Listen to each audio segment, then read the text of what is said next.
I love that California is looking at systematic racism and they're like, yeah, it's happening and there should be compensation for the people that have been affected by this.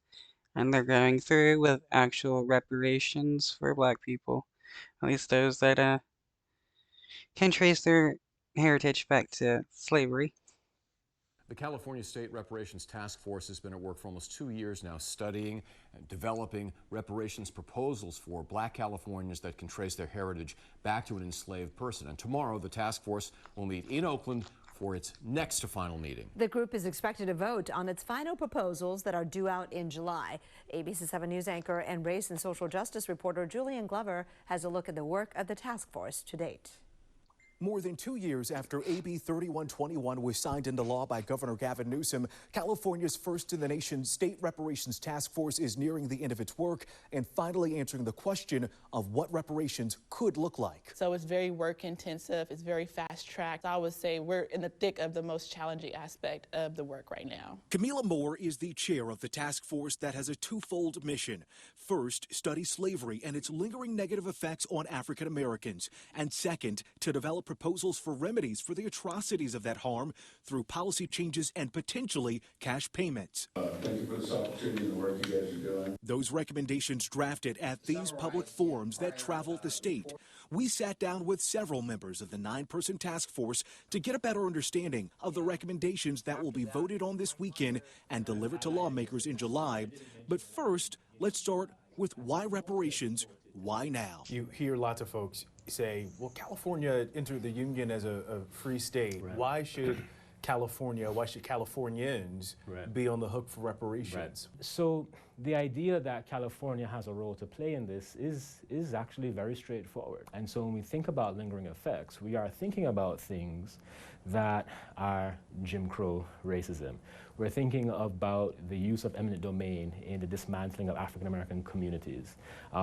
In many ways, to facilitate the development of the state. The kind of principles that were first enacted during slavery found themselves showing up in various ways soon thereafter, and have in many ways continued to impact the lives and opportunities for African Americans in the state of California. The task force focused on these lingering effects of slavery in its 500-page interim report released last summer.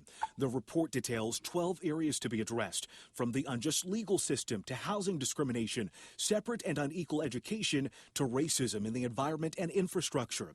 Of the dozen harms identified, the task force highlights policy changes to address 7 areas and a combination of policy and cash payments to address the other 5. Dr. Jovan Scott Lewis oversaw the team of economists who have the tough task of crunching the numbers based on hard evidence. We are not giving people money. We are returning monies taken, returning monies stolen, returning the monies that had been lost based upon the kinds of dispossession and disenfranchisement. The findings? A Black California. That's a good way to paint it. That money isn't being given to these people. It's a loss of income that is being returned to them. Compensation, which is what reparations is. It's a compensation for injury, and these people have been harmed with various racist policies. At least 71 years old that can trace their lineage back to an enslaved person could receive up to $1.2 million in cash payments if the recommendations are voted into law by the legislature. That's $966,000 for health harms, $159,000 for mass incarceration and overpolicing, and up to $148,000 for housing discrimination. The work of the task force was not to conduct a feasibility study. Though I hope it isn't just people that can directly tie their heritage back to an enslaved person. There is a lot that can't because the names of those people were erased and replaced. There's no mention of how these payments would be funded. It's important to note none of this comes to pass unless the state legislature agrees to adopt all or some of the group's recommendations. How feasible is it, how likely is it that the recommendations that you all put forward to the state legislature will actually come to be? No, we don't want our interim report or our final report to collect dust on the shelf. As the work of the task force nears completion, Don Tamaki, the only non-black member of the group, says it'll take Californians of all walks of life to see reparations happen. You know, certainly it's a matter of justice, it's a morality issue, and, you know, because I'm Japanese American and we know something about being incarcerated, losing our property, I think we have a duty, basically. Yeah, if nobody remembers or knows, during World War II, Japanese American-born citizens, Italian immigrants and Italian-born Americans, and German immigrants and German-born Americans were put into internment camps. I think it was Executive Order 9066. Yeah, we were basically doing what the Nazi Germans were doing. To speak out.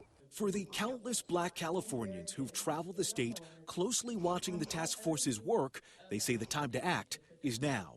My great-grandfather was a sharecropper who had 17 children and worked from sunup to sundown and died with absolutely nothing.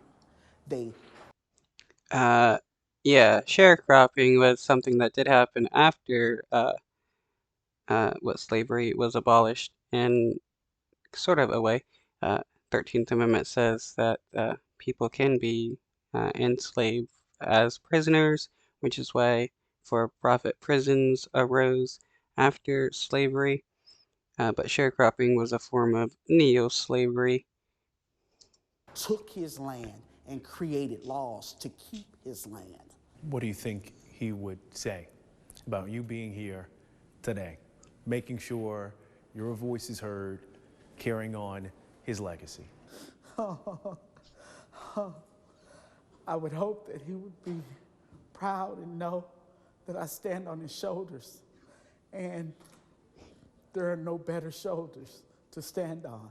Saturday's meeting will take place at Mills College in Oakland. I'm told the final meeting of the task force will happen next month at the state capitol, with that landmark final report expected to be released to the public and state legislators soon after.